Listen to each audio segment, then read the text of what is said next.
Hello and welcome to Let's Pod This. My name is Andy Moore. We're back. Scott Melson. We are back. All right, man. Man, I've missed that music. I know. It's Like- exciting. It's been I didn't even know how much I missed it until like right now. Right. It's good music. Right. Well, thanks for joining us, everyone. We took a bit of a hiatus, a few weeks longer than we intended because we were tired.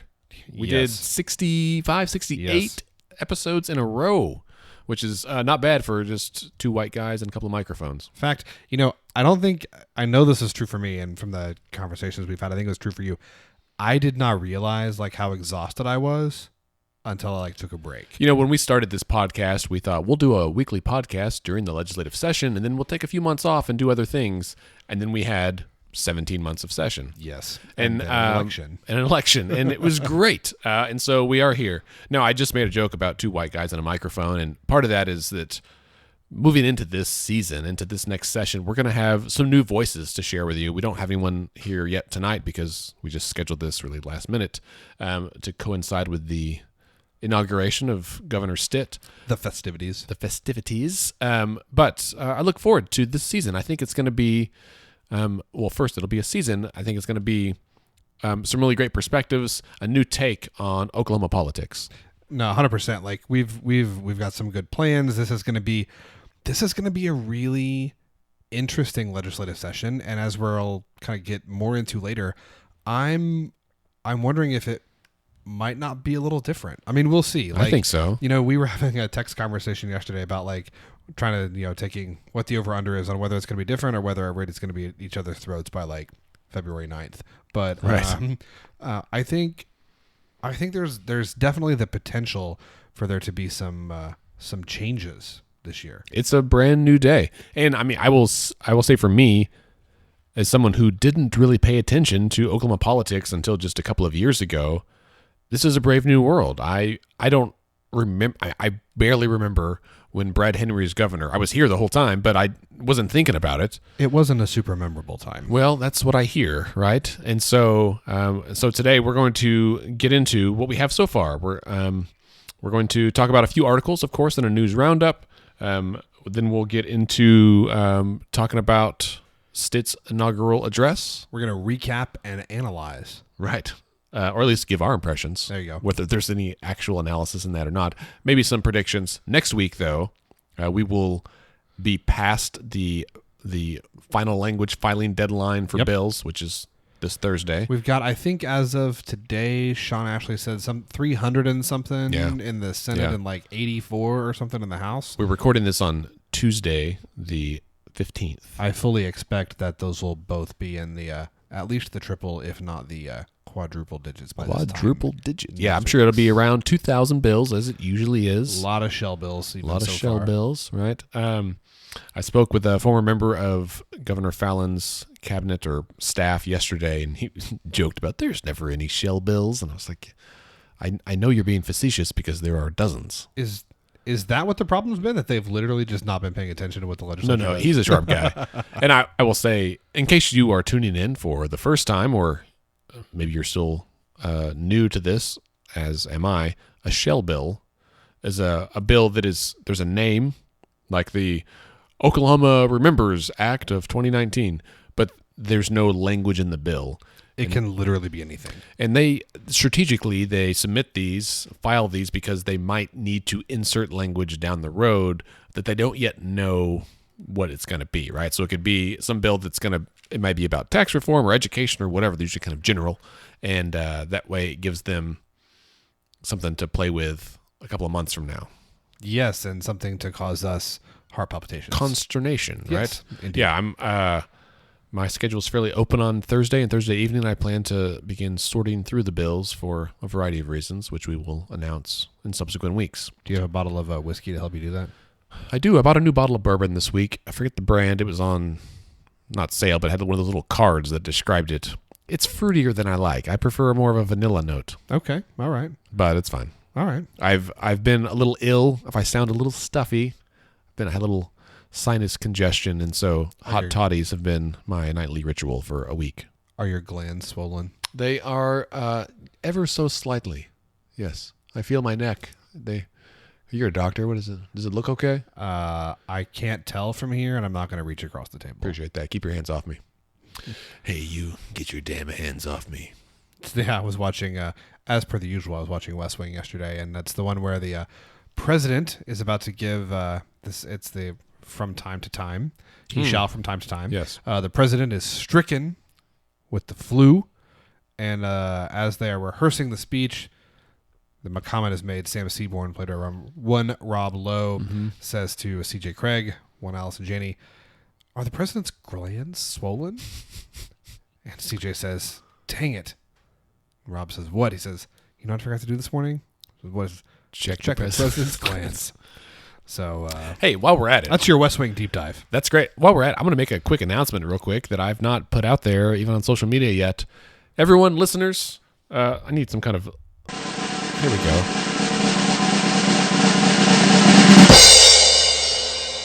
Our first West Wing watch party of 2019 will be on February 10th.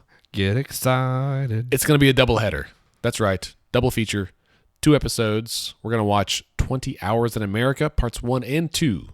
Scott and I will both be there. Gotta it's get going excited to be just thinking about it. So that is a Sunday. I believe it's going to be at 3 o'clock in the afternoon at the Tower Theater. If by the time you're listening to this, if it's not posted on Facebook, it will be any day. So keep checking. I had to confirm the time with some of their staff. But 3 o'clock on February 10th. That's a Sunday. 20 Hours in America. We're going to watch that because it's about the president's staff getting stuck in rural Indiana, I believe, and having to mingle with the commoners in some ways, with the regular folks, which is a bit of a clash of cultures. And I think maybe it's super relevant to what's going on in Oklahoma right now with Governor Stitt, who has made a concerted effort to go to rural areas and talk with folks there. Issues in Lawton, Enid, those areas are very different than what they are in Oklahoma City or Tulsa. I think it's a relevant episode to watch. It's also a really good episode. Also great. All right, Scott, let's get into our news roundup. Let's get into it. So, first up this week, we have an article from News OK. This concerns newly elected and newly installed United States Representative Kendra Horn, who represents Oklahoma's 5th Congressional District. Now, obviously, we try to keep the focus on local politics here. We really don't get into federal politics too much. However, given that Congresswoman Horn is the representative of Congresswoman.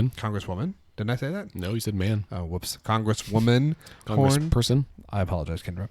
Congresswoman Horn is she's a friend of the show. She also represents the Oklahoma City Metro, and Shawnee, which is where a lot of our listenership is. And also, she is new. She is newly elected. This is her first kind of foray into national politics, and so we're as an elected official, and I think it's important to point out that she is in a unique position. I'm probably stealing your thunder here, aren't I? No, that she is the minority in the Oklahoma delegation. So she's the only Democrat, and then there's 4 Republicans. However, as fortune would hold, she is in the majority in Congress, where the Democrats have power, and so it's this weird dynamic where, like, out of the 5 Oklahoma reps and senators, she's the only Democrat. However, she's the only one that's in the majority power, and so that maybe might present some interesting bedfellows, especially because she's the most junior, right? So that's true, right? So but she's the most junior in terms of tenure, but she is in some ways the most senior because she's in the majority. And so, if, for instance, Governor Stitt was wanting to have, needing emergency funds to be appropriated for something that happened here, for some kind of natural disaster, you might go to kind of the senior member of the congressional delegation, which I think a lot of people would say is Congressman Tom Cole. Sure, yeah. But Congressman Cole is not in the majority now. And so the kind of path to those funds might lie through Congresswoman Horn's office. Right. And then, so that's just kind of an interesting, I think you're right, to call it an interesting dynamic is I think it's just, that's interesting. It's also interesting because she's a Democrat and she's representing a district that has been Republican for a long time. It's in a Republican state. 538 called her victory the biggest upset of the night on November the 6th. So it's just going to be interesting to see how the next 2 years play out, to have a Democrat representing what is a more progressive part of Oklahoma, but still a very conservative state. So check this article out. The thrust of it is really two things. So the government is... Did you say thrust? Yes. Sorry, I don't know why it makes me laugh. I'm juvenile. Get your mind out of the gutter. Can't even watch football anymore. Gist? Was the gist of it better? Gist is good. That's a good word. The gist of the article is looking at two things. So one, it's talking about the government shutdown.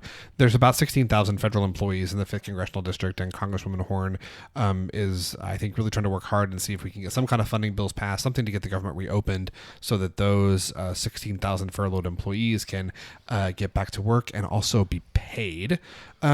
She also was asked some questions about her vote for Speaker of the House. She did vote for Representative Congresswoman Nancy Pelosi, who represents San Francisco. That was one of those deals. She voted for Speaker Pelosi. Like literally as soon as the vote came out, the Republican Congressional Campaign Committee sent out this text. It was you could tell from some grammatical and substitutionary errors that were in the text that it was she, that it was kind of a copy and paste job. But that there was already some kind of, she voted for Nancy Pelosi. What does that mean in a district like the 5th District? And I think it's just it's going to be interesting to follow that. Congressman Horn made a point to say that her quote is, "I'm not going to be in lockstep with anyone. I have always been pragmatic and realistic about what's important, and I don't think either party has a lock on all of the answers." She also said that, Pelosi was the best choice for protecting access to healthcare, Social Security, and Medicare, which I think a number of her constituents would probably agree that access to those things are important. So indeed, that's on News OK. Check it out. Our next article, this is one that we really felt we had to include, and Andy's going to kind of walk you through it. It is also from News OK. I should say that both of these are not behind the paywall. So these are public access on the News OK website.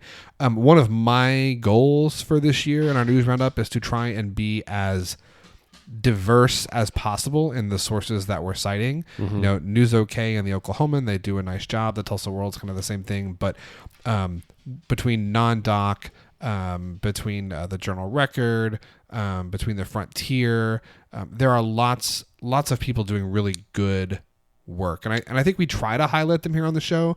But my hope is that we will, if not never, at least very rarely, have two articles from the same source. Ooh, that's a good goal in our news roundup. I'm not going to promise that. I'm just going to go with whatever's most relevant. Yeah, that's often multiple entities cover the same story, so maybe that's not so bad. So so we're about the Ethics Commission bans, right? Yes, sir. So the Ethics Commission has a bit of a tenuous relationship with the legislature, as you may have seen in the news.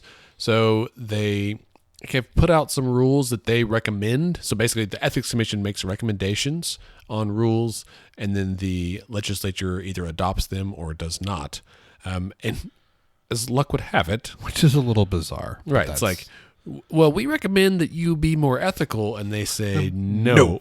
And so we disagree, right? And so I'm disinclined to acquiesce to your request. Ooh, well, that's no habla español. So one of these rules is that they, it kind of comes on the heels of former State Auditor Gary Jones raising some concerns about individuals in the legislature running political action committees or PACs. And this came to the news because Chris Canady, is that who it was?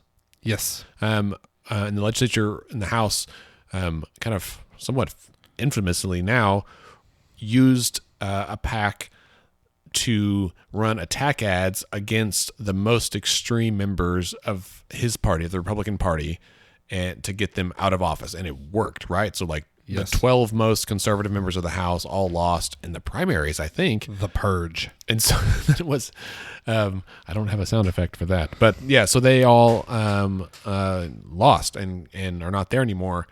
And this is not uncommon. I mean, both parties run these in both chambers.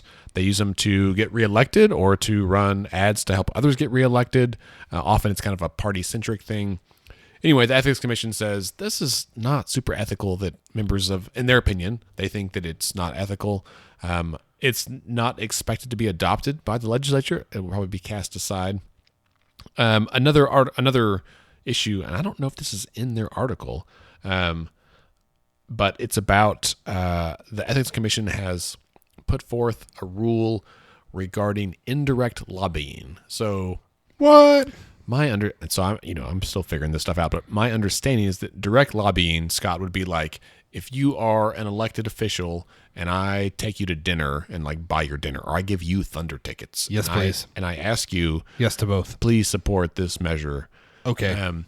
I can't afford to do either of these things, but unless you want fast food, much like the president. And so that would be direct lobbying, like from me to you, right? Indirect lobbying would be like me spending money to get our listeners to all email you and say, hey, I'm a listener to Let's Pod This and I support this legislation. Like it's not directly at you. It's directed at other people to get them to do action, right? So tons of nonprofits and trade organizations and whatever do this. They also spend money on ads, right? So like maybe it's not at you directly, but I buy money for radio spots about an issue, or I buy a billboard that's on your drive to work and it says, attention legislators, vote for this, right? That I know you're going to see, that kind of thing. It's not directly at you individually, but it's indirect. That those things would have to be disclosed on who supported that. So far, it's from what I've seen, it has been the very conservative members or conservative organizations. So like OCPA, the Oklahoma Council of Public Affairs, was one of the, and maybe the state chamber were some of the ones that came out against it initially. And with their wording was a little weird in my opinion, but I've heard from other organizations that are certainly on the left as well, with their concern that this would mean that if they had to disclose all of their donors and how it relates to a particular ad campaign, for one, the reporting is onerous, to say the least. Yes. And so I kind of expect this to be opposed by everybody, like all the lobbyists, all the nonprofits, everything. Is it better for democracy? Well, because it's aimed, yes, I think, because it's aimed at trying to expose dark money groups, right? But it may end up being inadvertently super cumbersome to everybody else. I think you hit the nail on the head there. All right. I agree. Well, I have nothing of substance to add. I went beyond the Call of Duty with that one. That's not even in the article. You did well. All right. What's next? You want to briefly mention this article from NonDoc? Yeah, so NonDoc did a great coverage. So welcome back, NonDoc. They had also closed the doors for a couple of months, and they got enough support. So thank you, everyone who may have donated to them. And thank you to Trace and your staff for continuing to do the work that Indeed. you do. My wife and I conferred. She was like, "Did you donate today?" I said, "I did." She's like, "Okay." That's so to make sure. Aside from being friends of the pod, I think that Trace and crew have done a great job of covering the Capitol. And I've heard, I ran into Pam Pollard, who's the former chair of the Oklahoma GOP, at the airport last month, and right after NonDoc had announced they were closing, and she's like, "We got to have a fundraiser for them." Which is funny that the chair of the Oklahoma GOP said that, because often I think NonDoc has been characterized as like this liberal media outlet, right? Especially in today's world. And so I think that proves that they've done a great job of covering these stories from both sides. And in some ways, because they're not, I'll say, big media, right? Like they are independent journalists. Trace is up there like busting his hump every day to get these stories and these quotes and to really dig into things. And it's been really outstanding. So yeah, if you got $10 that you can spare or more, certainly. Right. Give the first 10 to us, and then the next 10 give to NonDoc. Yes. 20 to us, 10 to them, maybe. Head to nondoc.com after you go to letsfixthisok.org and let them know how much they matter to you. Yeah. So anyways, an article entitled "Governor Stitt Inaugurated, Lawmakers Talk Optimism." It is a long and in-depth article. It's an excellent read. I recommend it. I'm going to skip to the end like I do every book I read. Just kidding. Scott, I've read already 2 books this year. That's 2 more than I read in the last decade, I think. I am halfway through my first one. It is fantastic. Actually, I'm halfway through 2, actually. This first one is It's awesome, but it's a little bit of a doozy. So we should have an episode in future weeks about what Books we're we reading. read? Yes. And maybe a blog post, I think. Agreed. Would be helpful. All right, so I'm going to jump to the end of this article on non-doc because it ends with some quotes from House Majority Leader John Eccles. Floor Leader? Majority Leader? There's too many leaders. Floor leader. How do they get anything done? He is House Majority Floor Leader. House Majority. There's too many things. It's both. All right, well, John Eccles, and friend of the pod, I'd say. Has he been on with us?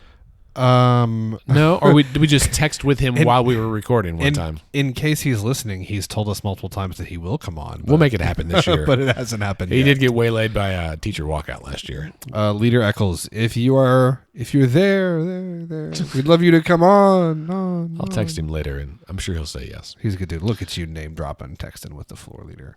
Listen, if you just go to the Capitol and talk to people, they will give you their cell phones. It's very true. You don't have to be special. Like, I'm not special. I'm just like, how do I get a hold of you? Here's my cell phone. Yep. Okay. I did not expect 3 years ago when this all started that I could text the mayor, my congressperson, my house rep, my state senator, but this is how it happens. Like, you just go up there and you're like, hi, I live in your district. And then someone runs down the street and you're like, oh, okay, that's true. what happens.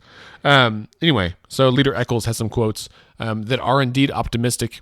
He says, I feel like there are a lot of, nope, sorry, that's the wrong quote I was reading from Kelly Albright. Eccles says, one key is remembering that we all wear the same jersey, and I don't mean Republican, I mean Oklahoman. We are all Oklahomans, and we all care about what's going on in this state. Number 2 is communication. We want there to be open dialogue between the executive branch and the legislative branch, and that's what we've been experiencing. As long as we have that reminder, well, wear the same jersey, and we continue to communicate well, it's going to be a great 4 years. So that was also my favorite quote of the piece. Can I share my second favorite quote of the piece, which is also from Leader Eccles? Yes. Talking about Governor Stitt, says, what I want to continue to hear is not really what is said in the campaign speeches, but what happens behind the scenes. Quote, right now, we have a better working relationship with the executive than we've had since I've been up here. I read that. I was like, he's literally been in office for like 36 hours. No, right. Like 28 hours. Right. And it's like immediately like already. It's all, well, this is from yesterday, better. though. I mean, this is from yesterday. And so, yeah. It's, I mean, I'm sure that Trace talked to Eccles yesterday, so it was less than 12 hours probably, right? Day one, and we're doing better than we were for the last 8 years. Which is no surprise. I mean, I think that everyone kind of knows that the legislative branch didn't exactly see eye to eye with Governor Fallon. Did anyone? I'm sure someone did. I'm sure. All right. She got elected twice after all. Yeah. But yeah, I would definitely I echo your thoughts, Andy. It's a great article. It is a long form piece, but you know what? There's nothing wrong with that. Nothing wrong with reading. Not that long. Big news. All right. So definitely check it out. Moving on. Next up, so we got some special music for this next piece. It's not even our Pruitt Watch music. We have some. Is this the? Yeah. Cue it up. Is that correct? That's it. Yeah, man. Y'all know what that music means. We have some medical marijuana music.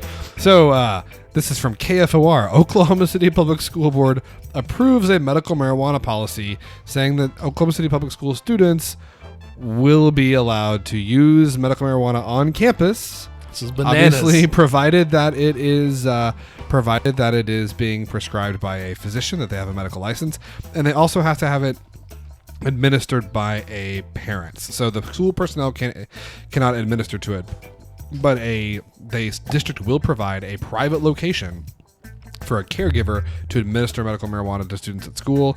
The caregiver is responsible for bringing the weed to the qualifying student and then promptly removing the weed from the premises after consumption or use. So you can't just be like hanging out by the portables, right, smoking a joint, but someone can bring you an edible or something and you can eat it in the nurse's office. Yeah, but if you do want to smoke, I guess there's going to be a designated area on campus that you can do that. Now, my mom talks about having a designated smoking area when she was in school, sure, in the 60s, but it was not weed, right? I mean, it might have been it wasn't might have supposed to be, right? Like in their Volkswagen Bug. Now, I will say, I actually think that the incidence of this happening will be exceedingly rare. One, because not that many kids have the conditions that would benefit from medical marijuana, but two, so the way that Oklahoma law is written, 2 doctors have to sign off on licenses from minors, anyone under 18. Oh, really? Yeah, so it's not just one, it's 2 docs, and one of those doctors has to be a board-certified pediatrician. And I will just let y'all know...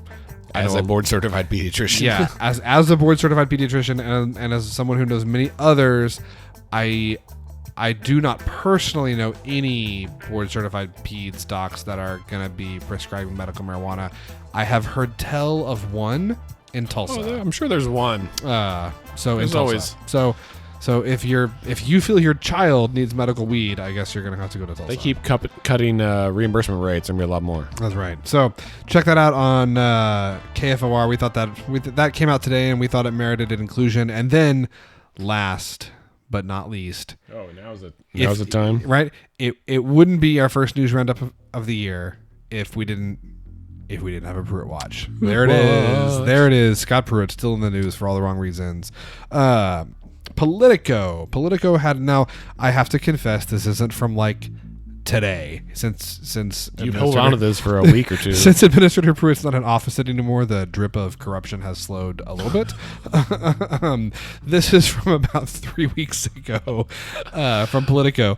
Pro-Pruitt group took big checks in secret. So this is an article talking about protecting America now, which sounds awesome, but doesn't really tell you anything about what they do. Is a PAC, a dark money group that raised about $500,000 that looks to all come from almost one place, one oil company. Oh, right.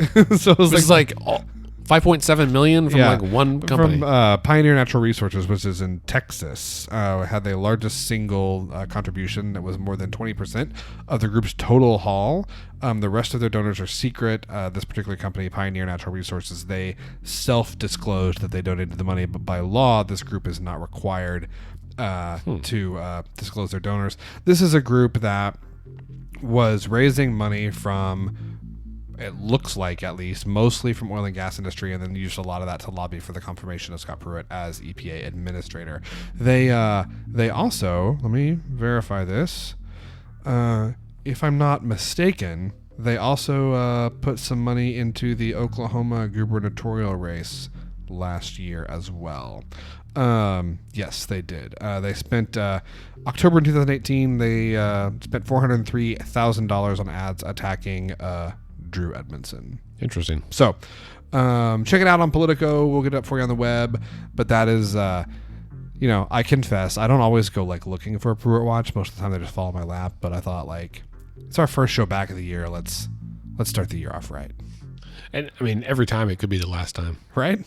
We'll see. It's true. All right, let's take a quick break, and then we come back. We're going to listen to, and maybe kind of break down Governor Stitt's inaugural address. Sound good? Let's do it. All right.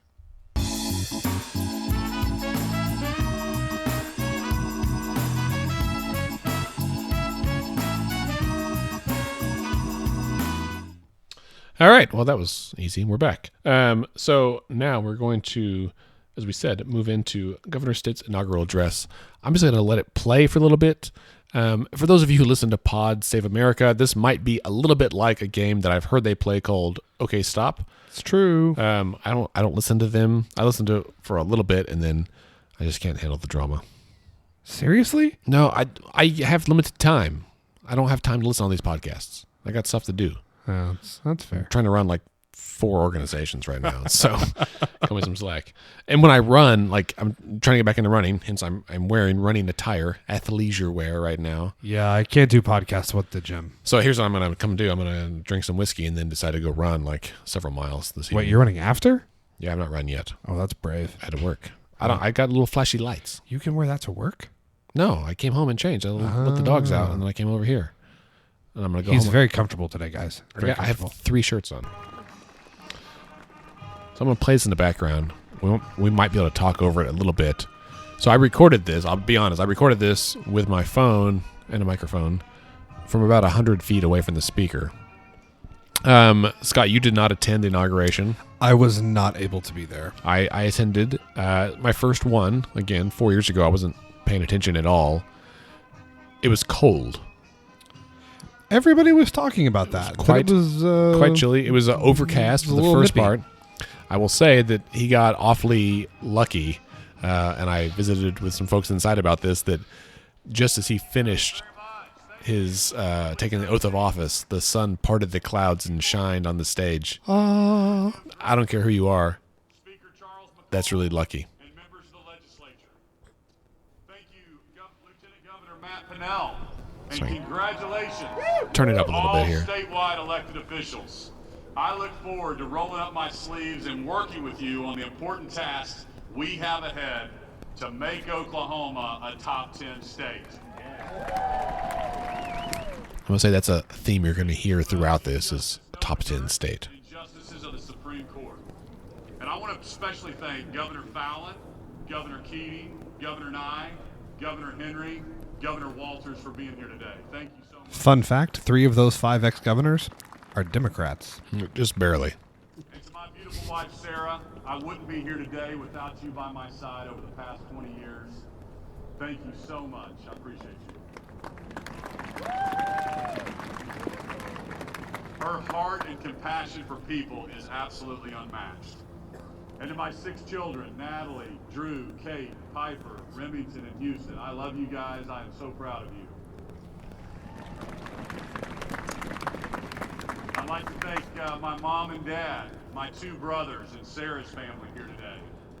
Honored guests, friends, and my fellow Oklahomans. It is with deep gratitude and thanks to my Heavenly Father and with determination in my heart that I stand before you today. You see, I'm a pretty typical Oklahoma son, like so many of you. I moved around a little bit as a kid. I attended first grade in Wayne, Oklahoma, population 700. And then I graduated from Norman High School. I spent many summers in Sky 2 helping my grandparents on their dairy farm. And I spent Sundays in church listening to my dad preach. I'm going to pause real quick. I'm going to say, here's what I thought was interesting. I didn't know this about Governor Stitt, but in some ways, he is a great candidate for governor because he grew up in rural Oklahoma. Yep. He went to high school in Oklahoma City Metro, and now he lives in Tulsa Metro, right? So he's kind of got all 3 areas covered. Yes. And also the fact that he obviously, I mean, I think most people know this by now with his company, it's been very successful. Governor Stitt is independently a multimillionaire, but he didn't grow up that way, right? And so I think the fact that he can, rightfully, talk about how he started a company and he's built it into a success is a story that I think really appeals to a lot of people. Yeah. And it's a story that it makes a good political story. Yeah. My dad raised me and my 2 brothers to believe we could do anything we put our minds to. He would tell us, don't ever give up. Don't ever quit. The future doesn't just happen, you make it happen. So dream big. These words have echoed in my mind through many sleepless nights over the past 20 years while building an Oklahoma company with my wife and Sarah and raising our family that we love dearly. It wasn't easy. We took great risks as a family. We made hard decisions. We sacrificed.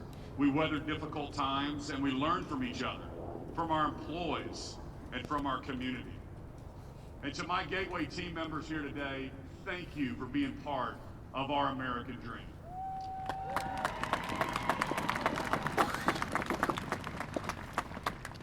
That was probably me coughing. I'm sorry. I've been sick. There's going to be more of that. 2 years ago, the idea of running for governor was still just a small mustard seed. I traveled the country.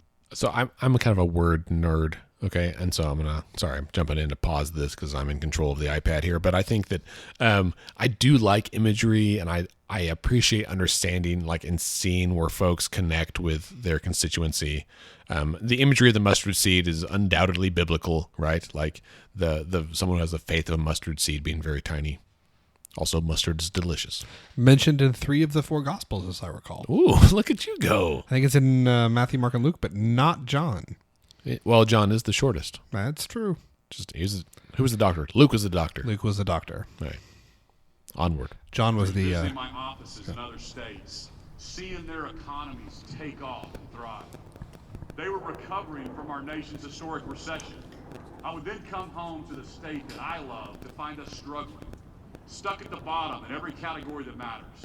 And we don't have to relive the past few years. Everyone was touched by it. You pause it. It was this environment.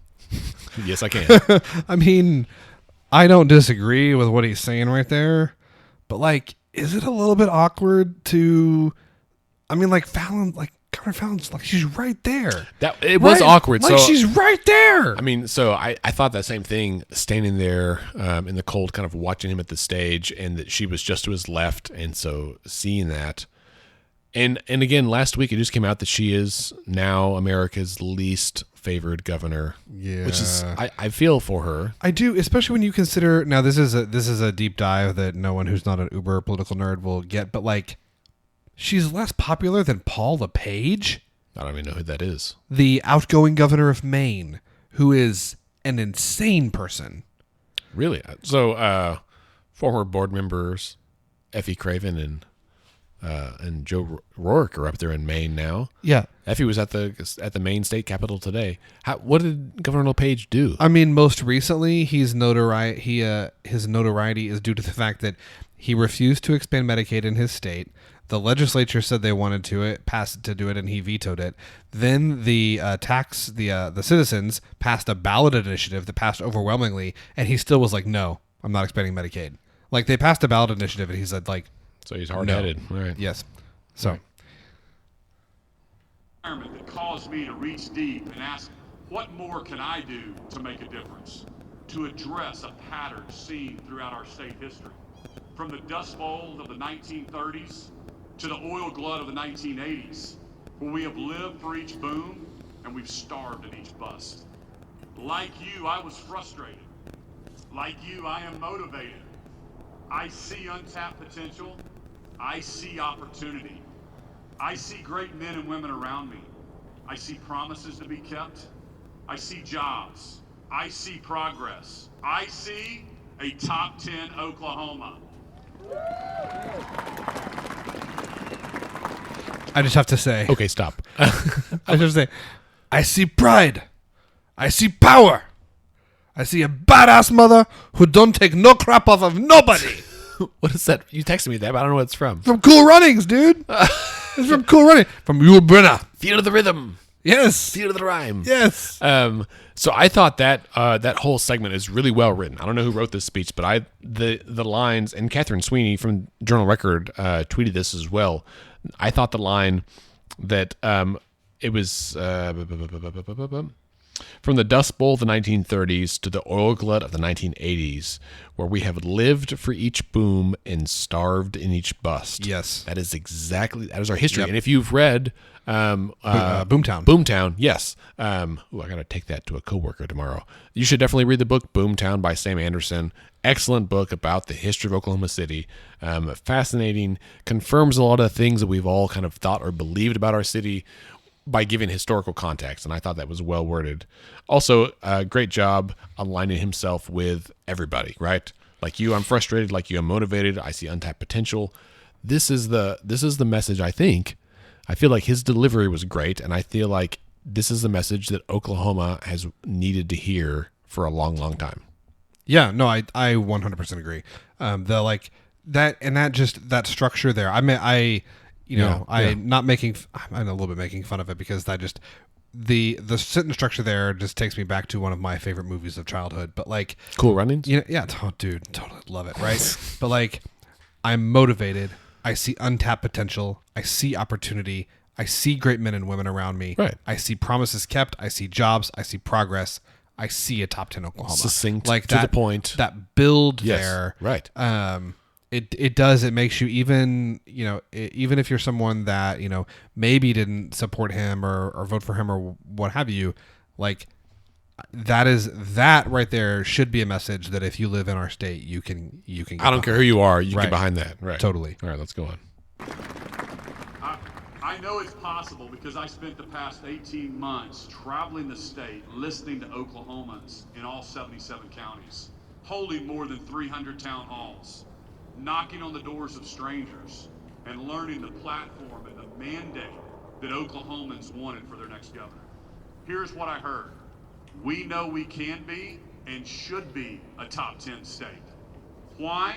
Because we are Oklahoma, proud of our hardworking, God-fearing people. It is because of Oklahoma's work ethic that in Lawton, one of Goodyear's largest tire manufacturing facilities in the world is located.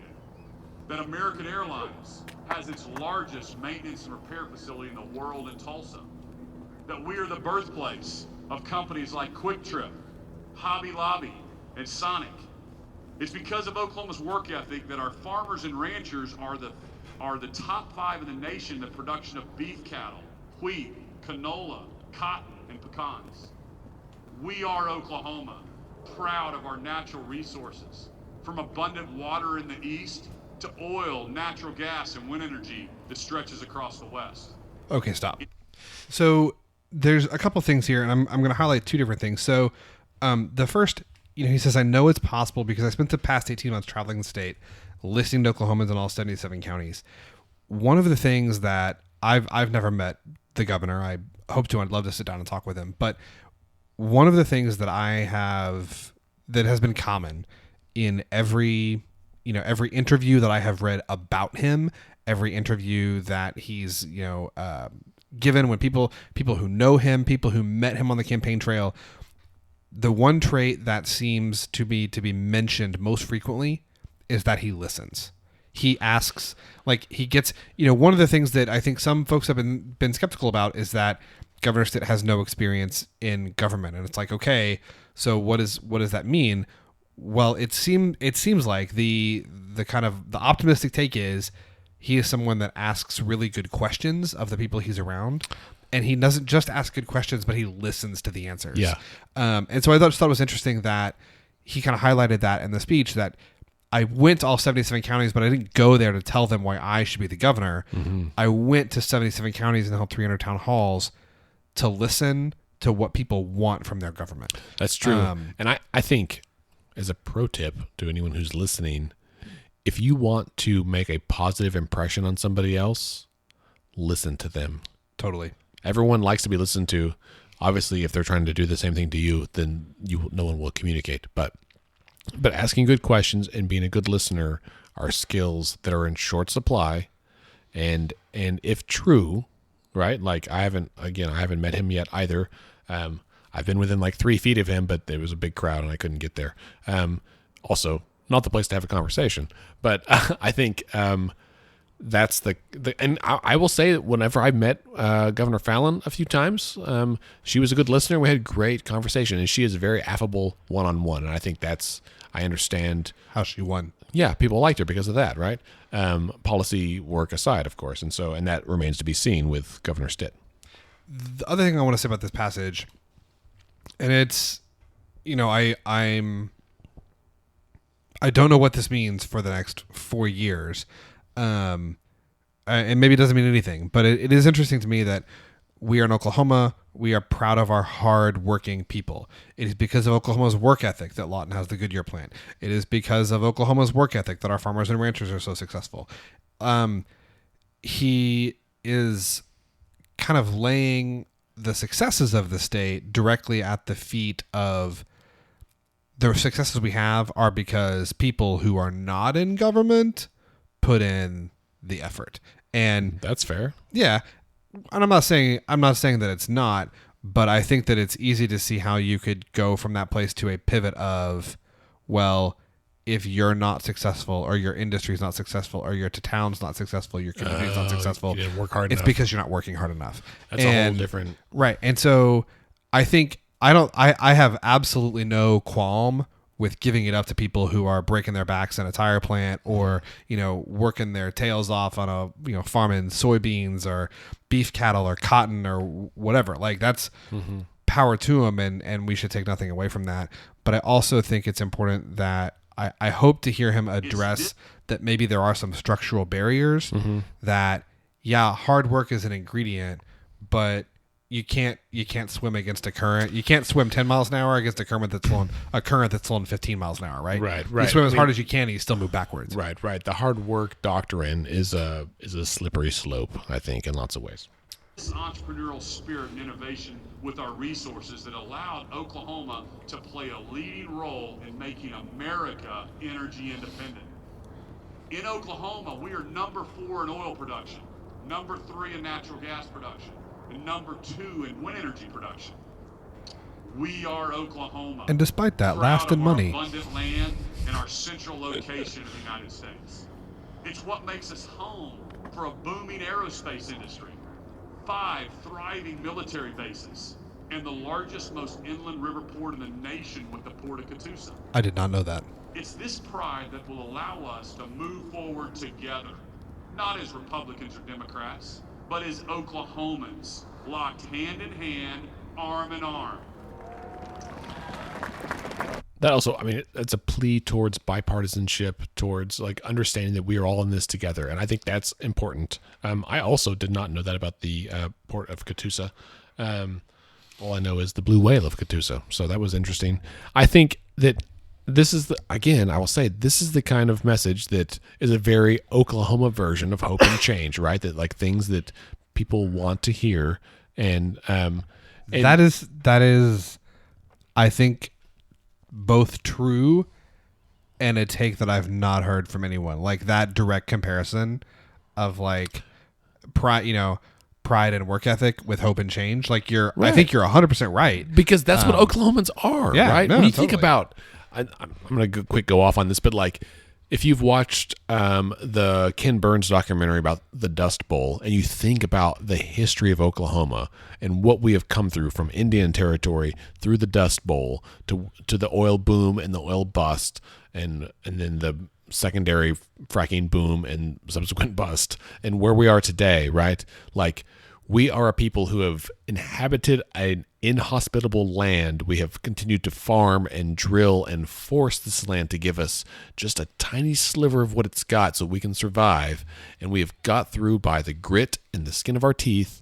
And we are still here despite the fact that we are living on arguably the largest desert in North America.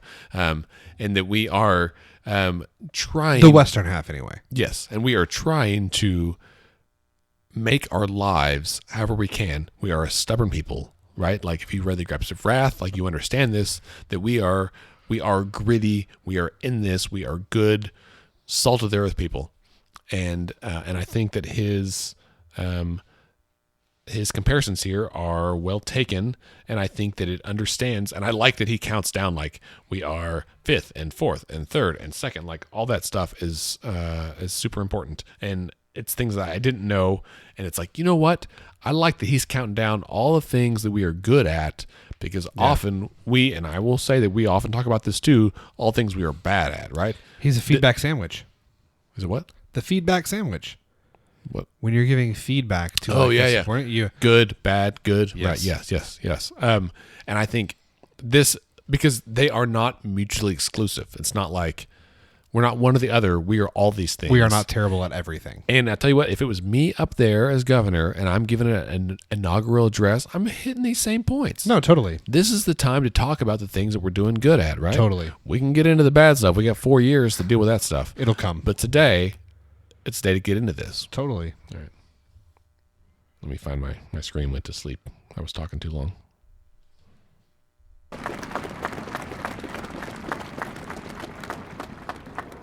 And to that, we must ask, what is it going to take to get this turnaround started? Are we ready to look each other in the eyes and honestly say, we got this. We can do this together. I am. But for us to be successful, I need you to join me. State government is not the answer to all of our problems. We must get involved in our schools, in our churches, in our neighborhoods, in our local nonprofits, to diagnose and solve the unique challenges county by county, so that no one person falls through the cracks, because every life in Oklahoma is worthy of our respect and help. Okay, stop. I'm going to try not to interject much more than this, but I can't let this like one part go. I had a feeling. Like, we must get involved in our churches, our schools, our neighborhoods, our nonprofits to diagnose and solve the unique challenges county by county so that nobody falls through the cracks. That sounds great, but there's two problems with it. One, that assumes that people are not involved already, right? Like, that assumes that the reason that our communities are struggling is because there's a lack of parent involvement at school, right? There's a lack of community involvement in nonprofits and neighborhood organizations. And there is no doubt that there are communities across Oklahoma where that is the case. Mm-hmm. And I don't dispute that at all. Oklahoma has the largest nonprofit community in the country. But what I would submit to you is, if you are a single parent who's working a $10.25 an hour job to try and make ends meet, and you're working 60 to 80 hours a week at that job, one job or two jobs, you don't have time to join the PTA. Right. You don't have time to go to that neighborhood meeting to talk about cleaning up the park. Right. Well, and as a good example, I will highlight, someone who's been supportive of us, Citizens Bank of Edmond, that they, in Edmond, which is considered an affluent suburb. I totally stole your thunder here, but an affluent suburb, there are certainly schools there that are in lower income areas and families cannot be involved. And so Citizens Bank staff have stepped up to serve as the PTA for those schools because they recognize that parents can't. So even in Edmond, like even in a what was people consider a wealthy suburb, there are entire schools where families cannot take time off work to do this. Right. And like I said, it's not the sentiment that I did. It's not the idea that, like, I'm not disagreeing that having parents more involved or families more involved in our community or churches doing more. I'm not saying that those things aren't important and that we shouldn't push for those, but to kind of to stand on the stage at inauguration and kind of say, this is what we need to fix the problems, confirms that, as I don't think anyone would disagree, the Governor Stitt is speaking from a position of immense privilege. Sure. And that's fine, but I feel like that needs to be for all of the things that he said in the speech so far that I really love. Mm-hmm. This was the first one that I was really kind of like, this is the thing you bumped on. Yeah. Hold up. All right. We got quite a bit left, so we're gonna continue here. We could just talk over some of it. And I know that working together, we will be a top 10 state. And as I begin serving today as your next governor, let me tell you where Oklahoma's turnaround starts for me: accountability. It starts today by demanding accountability in our state government. In this administration, we're going to get to the bottom of every tax dollar spent. We're going to ensure every dollar matches the values and visions of Oklahoma becoming a top 10 state. We will bring Oklahoma fully into the digital age and maximize our services while creating an efficient process that allows us to do it at the lowest possible cost. Coming fully into the digital age is very expensive. Such accountability when state agencies understand that they exist to serve and to answer to the people of Oklahoma. I think that plays on the failures of the Department of Health in the last couple of years. Totally. Our current system I feel like a golf announcer. Independence from the voter. They have the ability to ignore executive orders, eyes the green, skirt around laws passed by the checks the legislature, line, hide pockets of money, and protect their own interests by hiring lobbyists. To my fellow Oklahomans, this must change if we're going to move the needle. And he sinks the putt.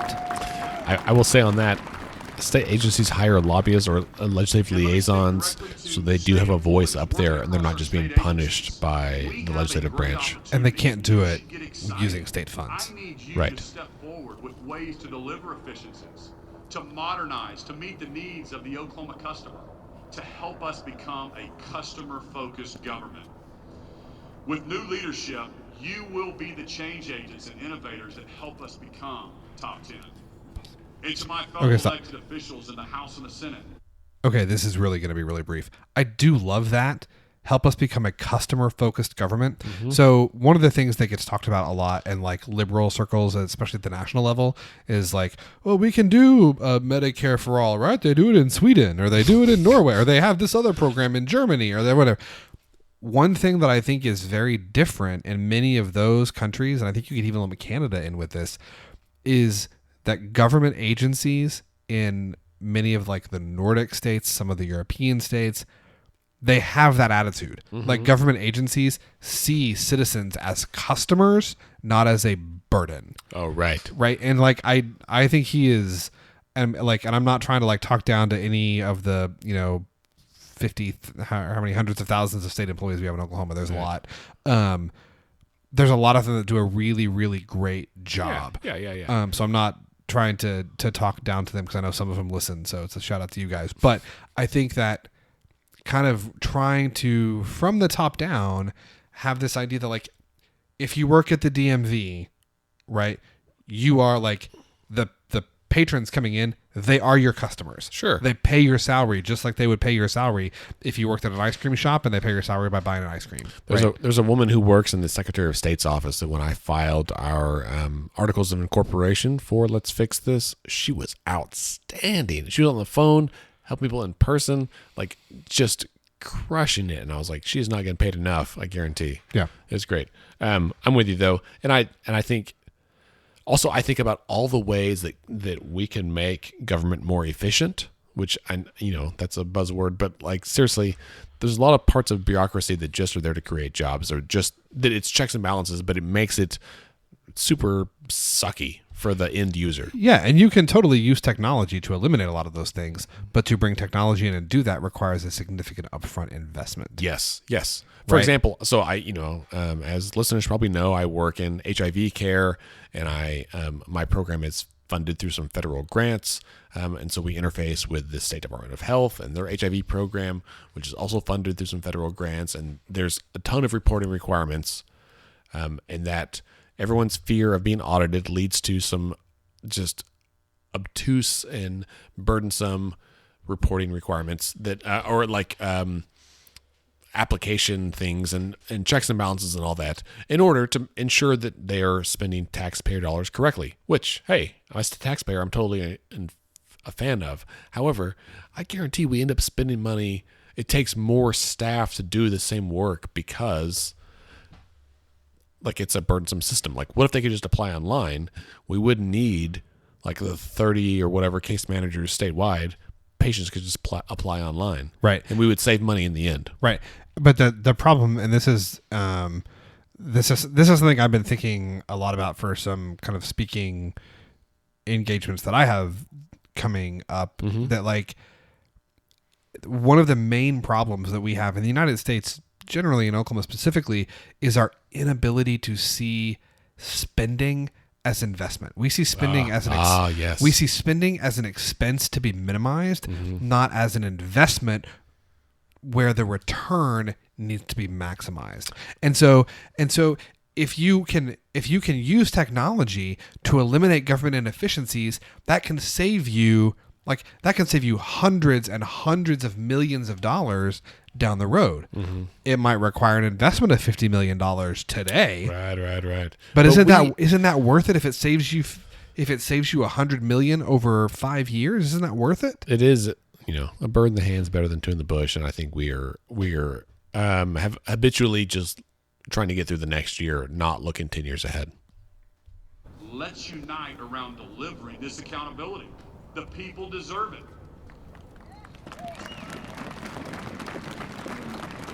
We should have paused right here. And with it, state government will live within its financial means, and we will execute a top-to-bottom review, set meaningful priorities, and establish measurable goals. And Oklahoma's turnaround also starts with education. And I'm fully convinced Oklahoma can have a top 10 education system. He says the words top 10 seven times in the speech. Nation pointing to Oklahoma and saying, this is what's possible. That is already true of Oklahoma's pre-K program, and it's already true with access to career techs statewide. A system that has been nimble and robust in helping us train the workforce of today. We have much to be proud of, and I commend the legislature for the work that they've done and the progress they made last year. This is great. I think it's a freakonomics about Oklahoma's pre-K program. But we it's still really have fascinating. more progress to make. It will It's require one of the us best to in the country. recognize that reforming and improving education should not be a partisan issue. Getting our children ready to thrive and face the challenges of the future should be our shared priority. We're going to break down silos between Common Ed, career techs, and higher ed. But more government money is not the answer alone. We need families working together with the school to help children unlock their full potential and overcome all odds. I feel like this is him hedging. Right. It's not the answer alone, but it is definitely part of the answer. Well, and I appreciate that he said that. Yeah. And the potential of a brighter future. Yeah, I mean, that took a lot for a Republican governor to say that out loud. We will value teachers and seek to recruit the very best teachers in the profession. In the Stitt administration, we will also work to address our ranking in incarceration. And I want to take a moment to recognize Governor Mary Fallin for starting the hard work and beginning a much-needed conversation around this issue. Thank you, Governor Fallin. That was awkward, too, just in You know, person. my eyes were open to this issue while on the campaign trail a year ago in December when I met a lady named Rhonda. Rhonda runs a ministry in Claremore where she provides opportunity for women reentering society after prison and drug addiction. Rhonda told me that her own incarceration saved her life from drugs, but she is sounding the alarm for the extreme length of prison time that women today are receiving for nonviolent offenses in Oklahoma. These sentences make reintegration into society much more challenging. They often destroy families, and they fall short in respecting the dignity, worth, and potential of people who have made mistakes and need help. Rhonda's ministry and many like it across our state are a vital component to helping Oklahoma tackle our #1 ranking in incarceration. As a state, we must do better, and we must believe in the power of second chances, of grace and redemption. It will require us to step forward as citizens, as churches, as job creators, as a government to bring this meaningful change. Rhonda, I love that thank you for passage. being here today.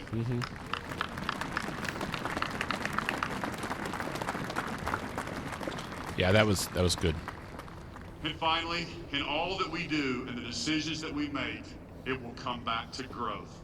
We will ask ourselves, does this new bill, does this new investment, does this regulation grow Oklahoma? We are at our best when people are gainfully employed, when wages are improving, when people have freedom to innovate and access to opportunity. Today, the nation needs to hear. The business community needs to hear. Rural Oklahoma needs to hear. The manufacturing industry, aerospace, technology. In a Stitt administration, Oklahoma is open for business. You know, it's great to say, right? Like, does this new bill, this investment, does this regulation grow Oklahoma? I don't think that anybody who proposes any of those things would say no, they don't. But the difference is going to be, like, how do you, like, what grows Oklahoma? That's where the debate is. No one's debating about the need for this. It's how you get there. Friends, we are either moving forward or we're falling behind. And I believe we have more opportunity today than any day in our history to start a business, to expand an existing one, to move our state forward. This may seem too bold for some. Big goals can often feel unattainable. But don't say that to a guy who was told it was impossible to build a nationwide mortgage company with $1,000 in a computer. And don't tell that to a guy who was told that a political outsider couldn't become governor. As we close our time together, here is my commitment to you. You, the people, come first. I commit to you to be a good listener, There it is. a continuous learner, and a committed communicator, and a bold leader for the decisions that make a difference for today's children and the next generation. I'm humbled by the trust you placed in me to serve as your next governor. And I thank you for your prayers, for your support and your encouragement. Thank you for your commitment to making Oklahoma a great place to live, work, and raise a family. Let's get this done together, folks, because Oklahoma's turnaround starts right here, right now. So the last thing I'll say, like in terms of a specific line, I commit to you to be a good listener, continuous learner, a committed communicator, and a bold leader. I mean, I don't know that it was written with this intention. In fact, I would almost say I'm sure that it was not written with this intention. I don't know. Maybe it was. Is there any way in which that's not like a direct contrast to Governor Fallon? Oh, maybe. Good listener, continuous learner, committed communicator, bold leader. I mean, I would submit that much of the criticism for her, at least recently, has been around her lack of bold leadership, her poor communication with the public. You know, the continuous learner, good listener. I mean, I don't know. What do you think? Is that that's insightful, insightful insight, I guess. that's what I do. Yeah, but I mean, some of that is that we are served by the lens of history, right? To look back and everything's 2020, and so I would postulate that she would have said the same things, and they turn out to not be true, right? So I feel like I've said this to you already. I feel like this speech hit the notes that it needed to hit, right? For an inaugural address, it was about 15 minutes long, which is great because it was cold. It was optimistic. It was well delivered. It was confident. It spoke of a more fruitful future, and that to me was encouraging. Yeah, I totally agree. I like the speech. I think he delivered it well. I think you're right. I think that from a political perspective, I think that he hit what he needed to. And quite frankly, there is a lot to like about the vision of Oklahoma that he laid out. Yeah. Right. But the devil is in the details. Right. You know, and he said this was not going to be a policy speech, but I mean, this speech could have been delivered by someone of either party and been equally applicable. I think that's right. And I also think that, you know, we say the devil's in the details, and some of those details are emerging. I have to say, I am very impressed with a lot of the hires that Governor Stitt has made so far. In terms of, you know, cabinet appointments, Mr. Budd, who he's appointed to be the new chief operating officer of Oklahoma, as well as OMES, and then Secretary for Agency Accountability, right? So he's got a big job description, but he's a registered independent, so he's not, you know, he's not someone that is a party shill on either side. He has impeccable education credentials. He's got outstanding credentials from the business world. So. You know, I've been skeptical about the whole chief operating officer position, but I thought it was a good deal. I tweeted about this like a year ago. You know, I've been skeptical about it, but I think that you know, on the one hand, you could make a case like, shouldn't he have hired someone with government experience to do that? But if you're not going to hire somebody who's from the government, like, I think he found the ideal candidate. So some other cabinet appointments he's made that I think have been really interesting, and I think that, you know, so far it looks like he's starting off really on the right foot with the legislature. So we'll see in his State of the State address what kind of policy details he lays out and kind of how this goes. You know, I hope that the legislature, and I mean this from the parties on both sides, I hope that, you know, you and I were texting about this today. I hope that the Dems give him some time.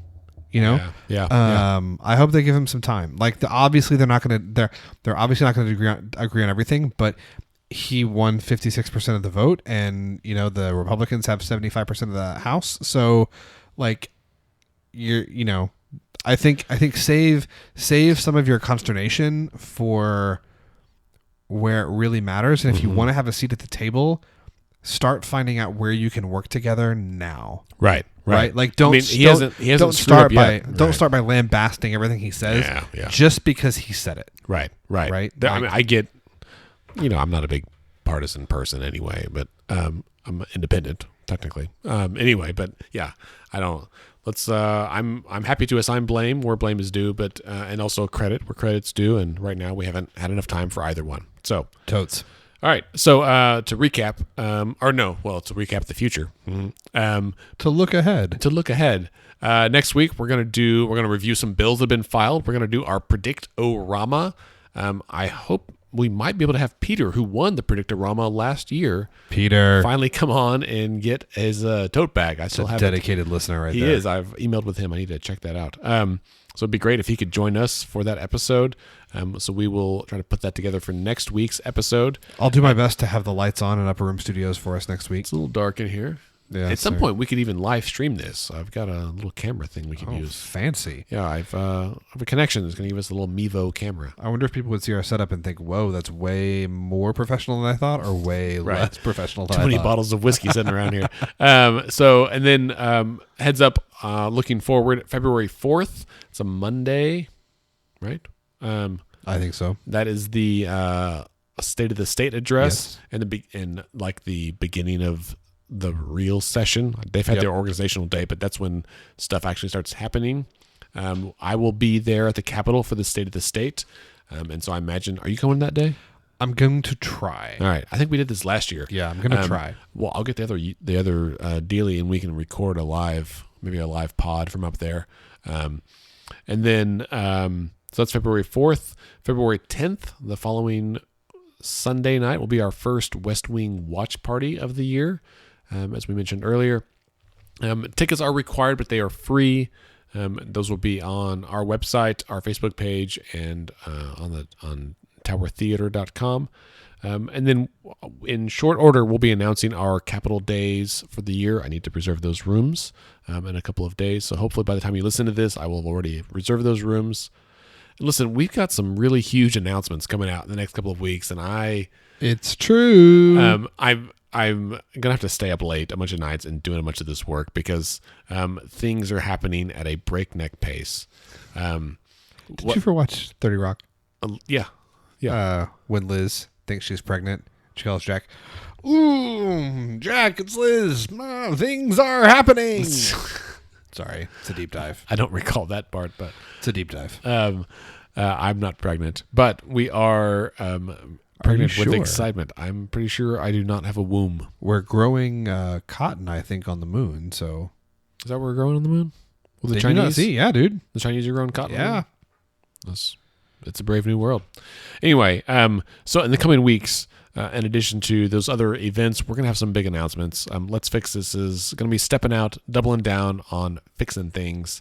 And man, I tell you what, if you're a listener, we really appreciate you. You have been like our core audience in many ways, and we look forward to being able to have some events with you and to really get into things and to be honest, to get at the business of fixing the government in Oklahoma. Yes, we love you guys so much, and we're so grateful you tune in every week. I would say the only thing I would ask of you guys for this year, communicate with us more. Send us more emails. Send us more tweets, unless it's something that like pisses you off, and then don't hate tweet me. We'll take those too. We will. So right. Tweet at us, email us, show up at the Capitol, come introduce yourself and say that you listen to the pod. That's right. So that brings us to the end of this episode. As Scott said, don't forget to subscribe and rate Let's Pod This on Apple Podcasts because that helps other people discover us and become better informed. You can tweet at us on Twitter at Let's Fix This OK. Scott is at SC Melson. I am at AndyOKC. You can email us at podcast@letsfixthisok.org. You can like us on Facebook and share stuff there as well. Our website is letsfixthisok.org, and on there you can sign up for our newsletter, read our blog, and find other resources and details.